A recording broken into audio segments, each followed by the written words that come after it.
আজকে আমি গেছিলাম শপিং করতে। পয়লা বৈশাখ আসছে, তো শপিং তো হলো, অনেকগুলো ড্রেসও কিনলাম। কিন্তু তার সাথে আমার শপিং মলে এমন একটা জিনিস পছন্দ হয়ে গেল যা আমি কিনেই ছাড়লাম। সেটা হলো, এই দেখো, ব্ল্যাকবোর্ড। আর এই ব্ল্যাকবোর্ডটার উল্টো দিকে একটা হোয়াইট বোর্ড ছিল, আর তার সাথে ছিল একটা মার্কার। তো চলো এটাকে আনপ্যাক করা যাক।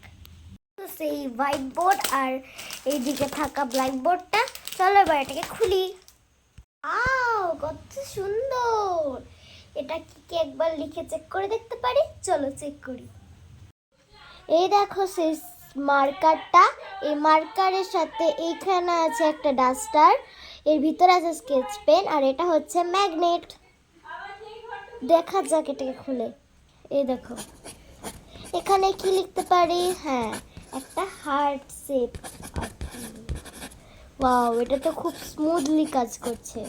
এবার এই উপরে দেওয়া ডাস্টারটা দিয়ে এটাকে মুছে ফেলতে হবে।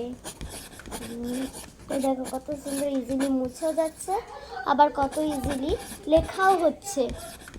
দেখো কত সুন্দর হচ্ছে পেছনের ব্ল্যাকবোর্ডটা, আর এইটা হচ্ছে ম্যাগনেট। এটা কিন্তু এটার সাথে লেগে যাচ্ছে। দেখো,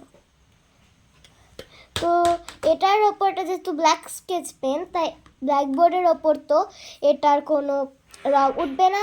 তো চলো এটাকে চক দিয়ে একবার দেখা যাক। এখানে একটা পেন্সিল নিয়েছি, এবার এখানে এর ওপর লিখে দিচ্ছি। দেখো, এটা তো স্পষ্ট বোঝা যাচ্ছে। আর এটা দিয়ে ইরেজ করলেও এটা ইরেজ কিন্তু করা যাচ্ছে। তো কেমন লাগলো আজকের এই বোর্ডের ভিডিওটা অবশ্যই কমেন্টে বলবে।